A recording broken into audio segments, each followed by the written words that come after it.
وعلیکم السلام ورحمۃ اللہ وبرکاتہ۔ تقدیر پر ہر مومن کا ایمان ہے۔ ایک کرسچن سے عیسائی کے ساتھ بات چیت ہو رہی تھی۔ وہ کہہ رہا ہے کہ میری تقدیر میں لکھا ہوا ہے، جس طرح تم کہتے ہو نفع یا نقصان تقدیر میں ہے، تو اس کی وضاحت کر دیں۔ جی، تقدیر میں، ہر انسان کی تقدیر میں جو کچھ ہے وہ اللہ رب العالمین نے لکھ دیا ہے۔ اللہ تعالیٰ کے علم میں ہے کہ انسان نے کیا کچھ کرنا ہے، کتنا عرصہ زندہ رہنا ہے،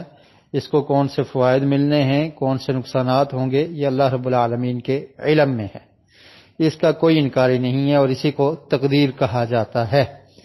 لیکن اللہ رب العالمین نے انسان کو مجبور نہیں کیا کہ آپ نے ایسے ہی کرنا ہے، بلکہ اس کو اختیار دیا ہے، جیسا کہ اللہ تعالیٰ نے قرآن مجید میں ارشاد فرمایا اِنَّا هَدَيْنَاهُ النَّجْدَيْنِ، کہ ہم نے اس کو دونوں راستے دکھا دیے، ہدایت کا راستہ بھی اور شر کا راستہ بھی، اور انسان کو اختیار دے دیا کہ تجھے چوز کرنا ہے، تجھے اختیار حاصل ہے کہ تو جس راستے کو چاہے چوز کر سکتا ہے۔ اور پھر ہدایت کے راستے کو اختیار کرنے پر انسان کے لیے انعامات و اکرامات جنت کی صورت میں اللہ رب العالمین نے قرآن مجید میں بیان کر دیے، اور جو ہدایت کے راستے کو اختیار نہیں کرتا، برائی کے راستے کو اختیار کرتا ہے، تو اس کے لیے پھر سزا ہوگی قیامت کے دن جہنم کی صورت میں۔ تو اب کبھی بھی کسی انسان کو آپ دنیا میں دیکھ لیں، اللہ رب العالمین کی طرف سے کسی کو یہ مجبور نہیں کیا جاتا کہ تو جان بوجھ کے مجبور نہیں کیا جاتا کہ تو برائی کے راستے کو اختیار کر، کہ برائی کے راستے پر چل، بلکہ قرآن مجید کی تعلیمات اور انبیاء اور رسل کا آنا اس بات کی دعوت دیتے ہیں۔ قرآن مجید بھی اور انبیاء نے بھی اس بات کی دعوت دی ہے کہ ہدایت کے راستے کو اختیار کرو گے تو تم کامیاب ہو جاؤ گے۔ تو ثابت یہ ہوا کہ انسان کو اختیار حاصل ہے، وہ چاہے تو ہدایت کے راستے کو اختیار کر سکتا ہے اور چاہے تو برائی کے راستے پر چلتا رہے، اس کو یہ اختیار اللہ رب العالمین نے دیا ہے۔ لیکن اس اختیار کے باوجود رب العالمین، چونکہ وہ رب ہے جو خالق ہے، مالک ہے، اس کو علم ہے کہ اس انسان نے کیا کچھ کرنا ہے اور کس راستے پر یہ چلے گا اور اس کو کون سا نفع ملے گا اور نقصان ملے گا۔ یہ سب کچھ اللہ رب العالمین کے علم میں موجود ہے، جس کو تقدیر کہا جاتا ہے، اور مومن کو اس پر یقین رکھنا چاہیے۔ لیکن یقین رکھنے کے ساتھ اسباب اختیار کرنا، مثلا آپ کے رزق کا اللہ رب العالمین نے لکھ دیا ہے کہ انسان کے مقدر میں جو رزق ہے اس کو مل کے رہے گا، تو آپ اپنے اس کرسچن ساتھی سے پوچھیں کہ آپ ہاتھ پہ ہاتھ دھرے گھر پہ کیوں نہیں بیٹھے رہتے؟ آپ کے مقدر میں جو ہے وہ آپ کو مل کے رہے گا، گھر میں بیٹھ جائیں اور کوئی بھی کام کاج نہ کریں، قطعاً کوئی ایسا نہیں کرے گا۔ اللہ رب العالمین کے علم میں ہے کہ آپ نے جو کچھ کھانا ہے وہ آپ کے منہ سے اندر جائے گا،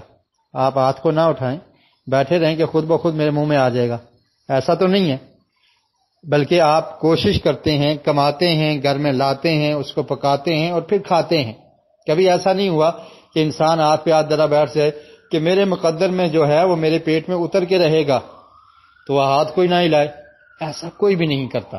کیونکہ وہ جانتا ہے کہ یہ اسباب اختیار کرنے ہیں، لیکن مجھے نصیب وہی ہوگا جو رب العالمین نے میرے مقدر میں لکھ دیا ہے۔ اسی طرح صرف ہدایت کو قبول کرنے میں بس اوقات انسان کٹ ہجتی کرتا ہے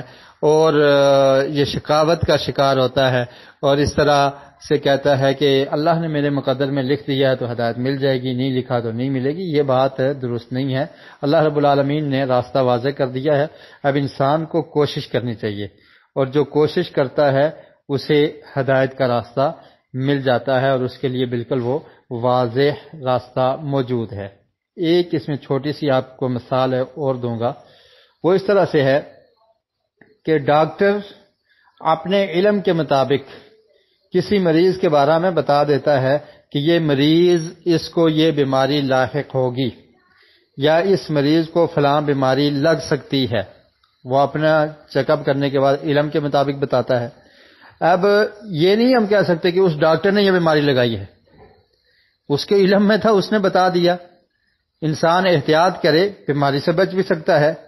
لیکن ڈاکٹر کا علم چونکہ وہ اپنے علم کے مطابق اس نے بتایا اور انسان کو بیماری لگ بھی سکتی ہے، تو اب کوئی بھی یہ نہیں کہے گا کہ ڈاکٹر نے بیماری لگائی ہے، ڈاکٹر نے اپنے علم کے مطابق بتایا ہے،